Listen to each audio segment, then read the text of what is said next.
Okay, నమస్తే అండి. మనం కరెంట్ అఫైర్స్ డిస్కషన్లో ఉన్నాం. ముఖ్యంగా ఆంధ్రప్రదేశ్ రాష్ట్రానికి సంబంధించి కరెంట్ అఫైర్స్లో భాగంగా 8 మార్చి సంబంధించిన కరెంట్ అఫైర్స్ మనం డిస్కషన్లో ఉన్నాము.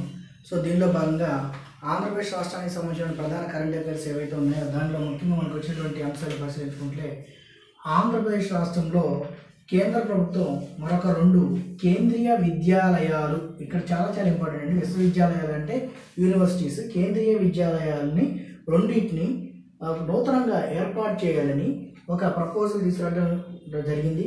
ఆ ప్రపోజల్ను కూడా క్యాబినెట్ ఆమోదించడం జరిగింది. ఎవరు? కేంద్ర ప్రభుత్వం వారు ఆంధ్రప్రదేశ్ రాష్ట్రంలో మరొక 2 కొత్తగా కేంద్రీయ విద్యాలయాలను తీసుకురానుంది. దేశం మొత్తం మీద అండి ఛాలెంజ్ మెథడ్ కమిటీ ఇచ్చినటువంటి రిపోర్ట్ ఆధారంగా, ఇచ్చిన రిపోర్ట్ ఆధారంగా దేశవ్యాప్తంగా ఏర్పాటు చేయనున్నటువంటి 50 కేంద్రీయ విశ్వవిద్యాలయాలు ఏవైతే ఉన్నాయో ఆ 50లో 2 ఆంధ్రప్రదేశ్ రాష్ట్రంలో ఏర్పాటు చేయనున్నారు. 50లో 2 ఆంధ్రప్రదేశ్ రాష్ట్రంలో ఏర్పాటు చేయనున్నారు. ముఖ్యంగా ఛాలెంజ్ మెథడ్ కమిటీ వారి యొక్క సూచనల మేరకే దీన్ని చేయడం జరిగింది. అయితే ఈ ఛాలెంజ్ మెథడ్ కమిటీ సూచించిన మేరకు ఎక్కడెక్కడ ఏర్పాటు చేయనున్నారు ఈ 2 అంటే, ముఖ్యంగా ఇర్లపాడు గ్రామం. ఈ ఇర్లపాడు గ్రామం ఎక్కడుందండి? నాదెండ్ల మండలం. ఈ నాదెండ్ల మండలం ఎక్కడుంది? గుంటూరు జిల్లాలో. అంటే పర్టికులర్గా ప్లేస్ అడిగితే ఇర్లపాడు గ్రామం, మండలం అడిగితే నాదెండ్ల మండలం, జిల్లా అడిగితే గుంటూరు జిల్లా. గుంటూరు జిల్లా నాదెండ్ల మండలం ఇర్లపాడు గ్రామం వద్ద ఒక కేంద్రీయ విద్యాలయాన్ని, అలాగే ప్రకాశం జిల్లా కందుకూరు వద్ద మరొక కేంద్రీయ విద్యాలయాన్ని ఏర్పాటు చేయనున్నారు. సో మొత్తం 2 కేంద్రీయ విద్యాలయాన్ని ఏర్పాటు చేస్తూ దేశవ్యాప్తంగా ఏర్పాటు చేయబోయేటువంటి 50 కేంద్రీయ విద్యాలయాల్లో 2 ఆంధ్రప్రదేశ్ రాష్ట్రానికి కేటాయించారు. ఓకే అండి. సో ఒకటి గుంటూరు జిల్లాలో ఉంది, ఇంకొకటి ప్రకాశం జిల్లాలో ఉంది. పర్టికులర్గా ప్లేస్ అడిగితే మాత్రం ఈ 2 ప్లేసెస్ మనం తీసుకోవాలి. అంటే ఇండ్లపాడు మరియు కందుకూరు తీసుకోవాలి. ఓకేనండి. నెక్స్ట్, అలాగే ఆంధ్రప్రదేశ్ రాష్ట్రంలో 97.8 సెల్ఫ్ హెల్ప్ గ్రూప్ మహిళలకు లక్షలకు సంబంధించి, వీళ్ళు ఎవరైతే సెల్ఫ్ హెల్ప్ గ్రూప్ స్వయం ఉపాధి సంబంధించి స్వయం సహాయక బృందాలు ఏవైతే ఉన్నారో వాళ్ళకి 2వ విడత పసుపు కుంకుమ కార్యక్రమం కింద మహిళా దినోత్సవం సందర్భంగా పసుపు కుంకుమ కార్యక్రమం ఏదైతే ఉందో ఆ కార్యక్రమంలో భాగంగా దీన్ని ఏర్పాటు చేయడం జరిగింది. ఏదండి? 2వ విడత సొమ్ముని ఇవ్వడం జరిగింది. మొత్తం 10,000 ఉన్నట్టు ప్రకటించి ఫిబ్రవరి 1 2,500 రూపాయల చెక్ని, తర్వాత ఇప్పుడు నిన్న మహిళా దినోత్సవం సందర్భంగా 3,500 రూపాయల చెక్ని వేయడం జరిగింది. రిమైనింగ్ 4,000 ఏదైతే ఉందో అది తర్వాత ఇవ్వనున్నట్లు రాష్ట్ర ప్రభుత్వం వారు ప్రకటించడం జరిగింది. అర్థమైందండి. అలాగే రాష్ట్ర ప్రభుత్వం వారు బడికి వస్తా అనే పథకం కింద సైకిల్ పంపిణీ, ముఖ్యంగా బాలికలకు సైకిల్ పంపిణీ అండి, బాలికల విద్య సంబంధించి ఈ బాలికలు పంపిణీ చేసేటువంటి సైకిల్లో ఇప్పటి వరకు 5.61 లక్షల 5.61 lakhs 5.61 లక్షల సైకిళ్ళని పంపిణీ చేయడం జరిగింది. తల్లి బిడ్డ ఎక్స్ప్రెస్ అండి. ఈ తల్లి బిడ్డ ఎక్స్ప్రెస్ ఏదైతే ఉందో ముఖ్యంగా ప్రభుత్వ ఆసుపత్రుల్లో జన్మించినటువంటి తల్లి బిడ్డలిద్దరినీ కూడా సురక్షితంగా వాళ్ళ యొక్క గమ్యస్థానాలు చేర్చే ఉద్దేశంతో ఈ తల్లి బిడ్డ ఎక్స్ప్రెస్ని రాష్ట్ర ప్రభుత్వం తీసుకురావడం జరిగింది. ఈ తల్లి బిడ్డ ఎక్స్ప్రెస్ ఏదైతే ఉందో ఈ తల్లి బిడ్డ ఎక్స్ప్రెస్ ద్వారా గత 4 సంవత్సరాల్లో సుమారుగా 7.45 లక్షల మంది లబ్ధి చేకూరింది. అంటే 7.45 లక్షల మందికి లబ్ధి చేకూరడం జరిగింది. అండి వెరీ ఇంపార్టెంట్. నెక్స్ట్, ఆంధ్రప్రదేశ్ రాష్ట్రానికి సంబంధించి నేలపాడులో హైకోర్టు యొక్క తాత్కాలికంగా ఏర్పాటు చేసినటువంటి పర్మనెంట్ ఇటీవల ఫిబ్రవరి నెలలో జరిగినటువంటి కార్యక్రమంలో చీఫ్ జస్టిస్ వచ్చేసేసి అక్కడ పర్మనెంట్ భవనాన్ని శంకుస్థాపన చేశారు.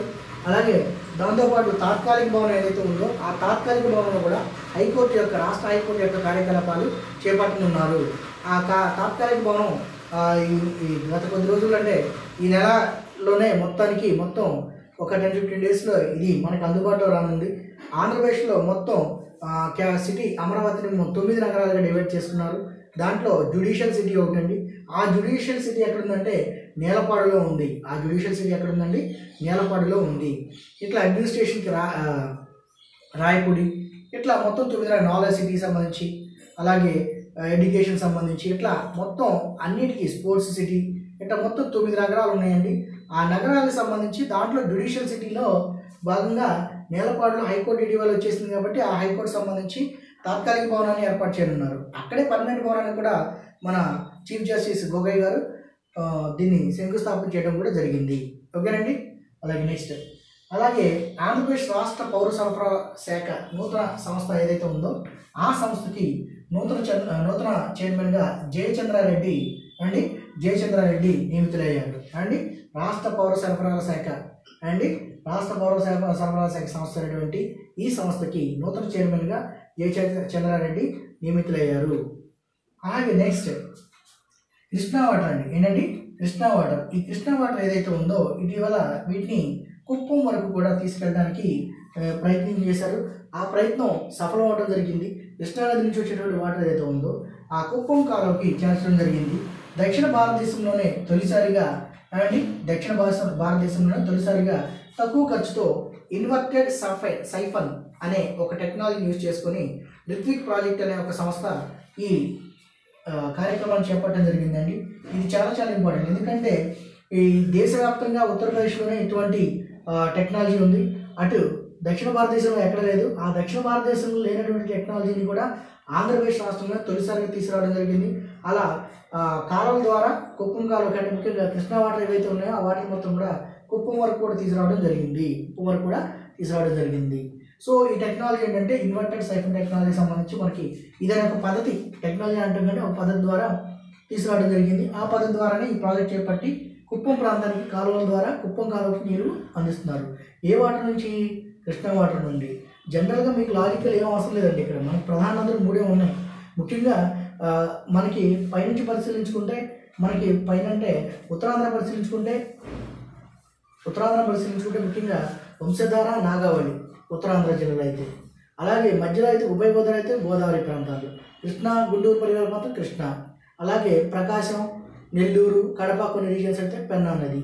సో మ్యాక్సిమం మనకి ఇక్కడ సార్ట్అవుట్ చేసుకోవాలి. అంటే ఏంటి, ఎలా ఇస్తున్నాడు ఏంటి, అది దిగువని ఇస్తున్నాడా ఎగువని ఇస్తున్నాడా ప్రధాన నది గుర్తుపెట్టుకుంటే దాని కిందకి ఏ వాటర్ వస్తున్నాయి అనేది తెలిసిపోతుంది. అర్థమైందండి. సో అట్లా మనం గుర్తుపెట్టుకోవాలి. అలా కాకుండా వేరే పద్ధతిలో వెళ్ళకూడదు. అంటే సింపుల్గా ఈజీగా గుర్తుపెట్టుకోవాలి. కృష్ణా వాటర్ అంటే ముఖ్యంగా ఆల్రెడీ ఇది ఎక్కడుంది, కుప్పం అంటే చిత్తూరు జిల్లాకు ప్రారంభిస్తున్నారు. 100 ప్రాజెక్ట్ సంబంధించి గతంలో కూడా దీని గురించి తీసుకురావడం జరిగింది. అండ్ అలాగే నెక్స్ట్ బాల్ బ్యాడ్మింటన్ క్రీడాకారులు ఎవరైతే ఉన్నారో రాష్ట్ర ప్రభుత్వం వారు బాల్ బ్యాడ్మింటన్ క్రీడాకారులకు సంబంధించి ఉద్యోగాల్లో 2% రిజర్వేషన్ కల్పించింది. ముఖ్యంగా 2012 సంబంధించినటువంటి సవరణ ఒకటి చేసి, అంటే ఒక జీవో ఉంది, ఆ జీవోకి సవరణ చేసి దాంట్లో బాల్ బ్యాడ్మింటన్ క్రీడాకారులకు కూడా ఉద్యోగాల్లో 2% రిజర్వేషన్.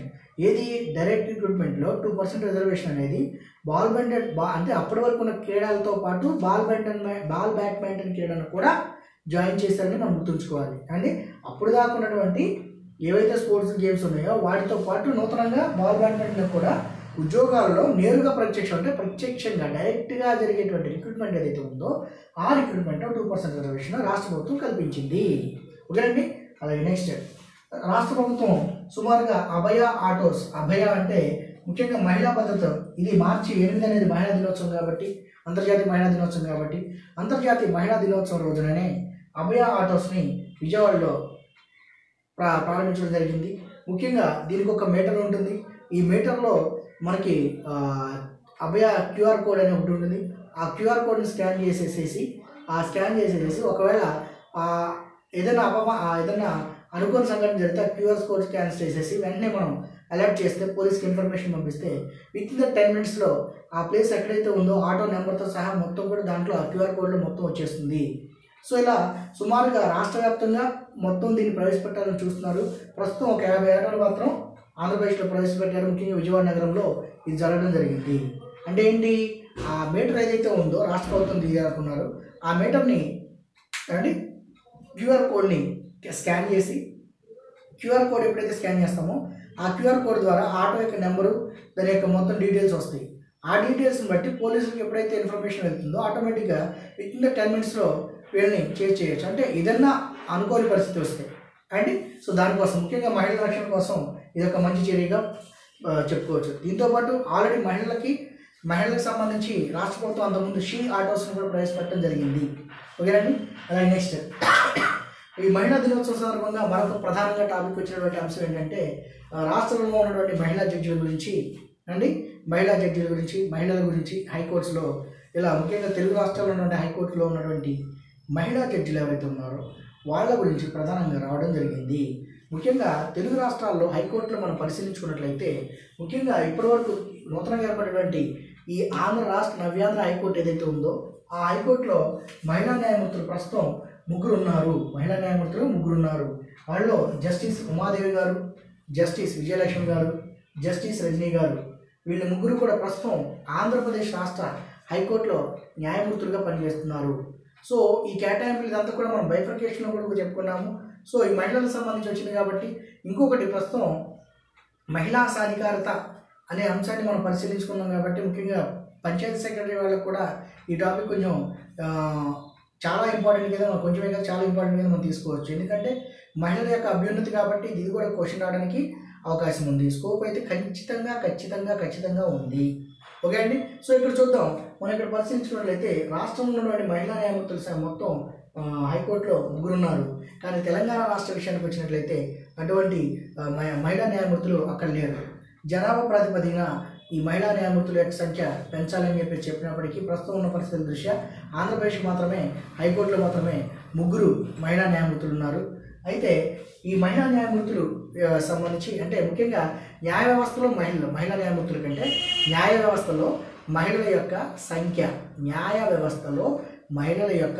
అనేది 1998 నుంచి క్రమంగా పెరుగుకుంటూ వస్తుంది. ముఖ్యంగా దిగువ న్యాయస్థానాలు అంటే లోవర్ కోర్ట్స్. ముఖ్యంగా మన దిగువ న్యాయస్థానాల గురించి రాజ్యాంగం ఉందా అంటే ఉంది. సో మన భారత రాజ్యాంగంలో సుప్రీంకోర్టు, హైకోర్టు రెండు ఉన్నాయి కదండి. Supreme court, high court. సుప్రీంకోర్టు సంబంధించి మొత్తం 124 to 147 ఆర్టికల్స్ వరకు, హైకోర్టు సంబంధించి 214 నుంచి 237 ఆర్టికల్స్ వరకు ఉన్నాయి అండి. భారత రాజ్యాంగంలో 214 నుంచి 237 వరకు ఉన్నాయి. వీటిలో లాస్ట్ 233 నుంచో ఏమో, మొత్తం 230 నుంచో పూర్తిగా లోవర్ కోర్ట్స్ అని ఉంటాయి, దిగువ కోర్టులు అండి. లోవర్ కోర్ట్స్ అంటే డిస్ట్రిక్ట్ కోర్ట్స్ కానీ, అలాగే మున్సిపల్ కోర్ట్స్ కానీ, తాలూకా సంబంధించి కోర్ట్స్ ఇవి మనకి ముఖ్యంగా ఈ లోయర్ కోర్ట్స్ ఏవైతే ఉన్నాయో వాటికి సంబంధించిన ఇన్ఫర్మేషన్ మొత్తం కూడా ఇక్కడ ఉంటుంది. సో వాస్తవంగా మనం పరిశీలించుకున్నట్లయితే ఈ కోర్ట్స్ సంబంధించి ఏవైతే ఉందో దిగువ న్యాయస్థానాలు ఏవైతే ఉన్నాయో లోయర్ కోర్ట్స్, ఆ లోవర్ కోర్ట్స్లో సుమారుగా మొత్తం ఇప్పుడు ఆంధ్రప్రదేశ్లో మొత్తం 536 మంది పనిచేస్తుంటే దాంట్లో 240 మంది మహిళా న్యాయాధికారులు మాత్రమే ఉన్నారు. అంటే ఏంటి, సుమారుగా 50% వరకు మహిళలే ఉన్నారని మనం గమనించాలి అండి. చూడండి ఒకసారి, దిగువ న్యాయస్థానాల్లో ఉన్నటువంటి న్యాయాధికారుల సంఖ్య 536 అయితే దాంట్లో 240 మంది ఎవరున్నారండి, మహిళలు మాత్రమే ఉన్నారు. అలాగే ఏపీలో ఉన్న మహిళా జడ్జిల పర్సంటేజ్ని కనుక మనం పరిశీలించుకుంటే ప్రస్తుతం ఆంధ్రప్రదేశ్ రాష్ట్రంలో ఉన్న మహిళా జడ్జిల కనుక మనం క్షుణ్ణంగా పరిశీలించుకున్నట్లయితే డిస్ట్రిక్ట్ జడ్జెస్ ముఖ్యంగా జిల్లా జడ్జిలు ఎవరైతే ఉన్నారో ఆ జిల్లా జడ్జిల శాతం సుమారుగా 24.76% జిల్లా జడ్జిలు కూడా వీళ్ళందరూ కూడా మహిళలుగా ఉండటమే జరిగింది. అంటే డిస్ట్రిక్ట్ జడ్జెస్లో అంటే డిస్ట్రిక్ట్ కోర్ట్స్ ఏవైతే ఉన్నాయో డిస్ట్రిక్ట్ కోర్ట్స్లో ఉన్నటువంటి జడ్జెస్లో మొత్తం 24%, 24.76 అంటే సుమారుగా 25% మంది, అంటే పావంతు డిస్ట్రిక్ట్ జడ్జెస్ మొత్తం కూడా మహిళలే ఉన్నారు. అలాగే ఇంకొకటి సీనియర్ సివిల్ జడ్జెస్ మొత్తం 34.16%, అంటే 34.16% అంటే సుమారుగా 134 మంది కూడా సీనియర్ సివిల్ జడ్జెస్ మొత్తం కూడా మహిళలే ఉన్నారు. అలాగే జూనియర్ సివిల్ జడ్జెస్ విషయానికి వస్తే 44.13% మంది ఉన్నారు, 44.13% ఉన్నారు. అంటే సుమారుగా 144 మంది కూడా జూనియర్ సివిల్ జడ్జెస్ కింద ఉన్నారు. అయితే ఈ న్యాయ వ్యవస్థపై ముఖ్యంగా మన తల్లిదండ్రులు ఎవరైతే ఉన్నారో ఆ తల్లిదండ్రులు స్పెషల్ ఇంట్రెస్ట్ చూపెట్టడం వలన న్యాయ వ్యవస్థలో ఈ దృక్పథం రావడం జరిగింది. గతంలో ఎన్నడూ లేని విధంగా ఈ టైప్ ఆఫ్ న్యాయ వ్యవస్థపై ఉన్నటువంటి ఆదరణతో మన ప్రభుత్వంలో ఉన్నటువంటి ఈ తల్లిదండ్రులు కానీ మొత్తం ఇక్కడ ఆంధ్రప్రదేశ్ రాష్ట్రంలో కానీ తెలుగు రాష్ట్రాల్లో కానీ న్యాయ వ్యవస్థపై ఎక్కువగా మక్కువ చూపుతున్నారు. అంటే వాళ్ళ పిల్లల్ని న్యాయశాస్త్రం చదివించడానికి ఎక్కువగా పూనుకుంటున్నారు. సో ఇది ఒక మంచి ఆశించదగ్గ పరిమాణంగా మనం చెప్పుకోవచ్చు. సో అలాగే మహిళా దినోత్సవం రోజున మనకు వచ్చినటువంటి స్పెషల్ ఇన్ఫర్మేషన్ గురించి మనం ఇదంతా చెప్పుకున్నాం.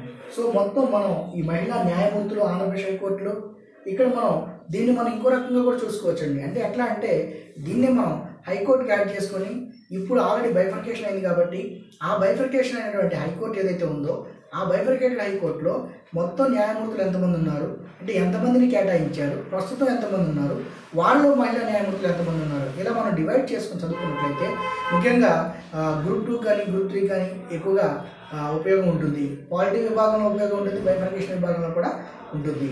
సో ఇది మనం పరిశీలించుకున్నట్లయితే మొత్తంగా మనకి ఇప్పుడండి మార్చ్ 8 సంబంధించినటువంటి కరెంట్ అఫైర్స్ ముఖ్యంగా ఆంధ్రప్రదేశ్ విభాగంలో చాలా ఇంపార్టెంట్ టాపిక్స్ అండి. ప్రతి అంశాన్ని కూడా మీకు కూలంకషంగా చెప్పబడుతున్నాను. సో ఆంధ్రప్రదేశ్ సంబంధించి న్యూస్ పేపర్స్ పరంగా మ్యాక్సిమం ఇన్ఫర్మేషన్ వస్తుంది. మరే బుక్ అవసరం లేకుండా మీరు దీన్ని ఫాలో అవ్వచ్చు ఆంధ్రప్రదేశ్ వరకు. సో మిగతాది మనం ఫర్దర్ క్లాస్లో చూద్దాం. Right, thank you.